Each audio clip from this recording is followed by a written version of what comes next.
না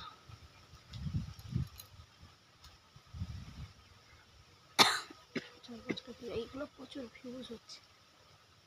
এই সময় তো মানে এই সময় ছবিগুলো আপনি ভালো তুলতে পারবেন, চারিদিকে সবুজ না।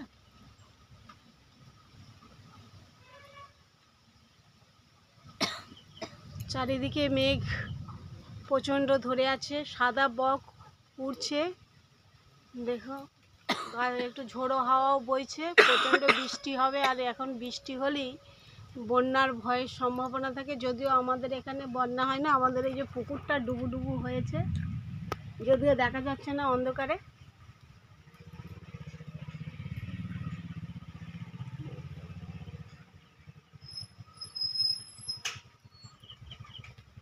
প্রকৃতিটা কিন্তু খুব সুন্দর লাগছে, দেখুন প্রকৃতিটা এত সুন্দর, এর তুলনা হয় না, কি সুন্দর প্রকৃতি।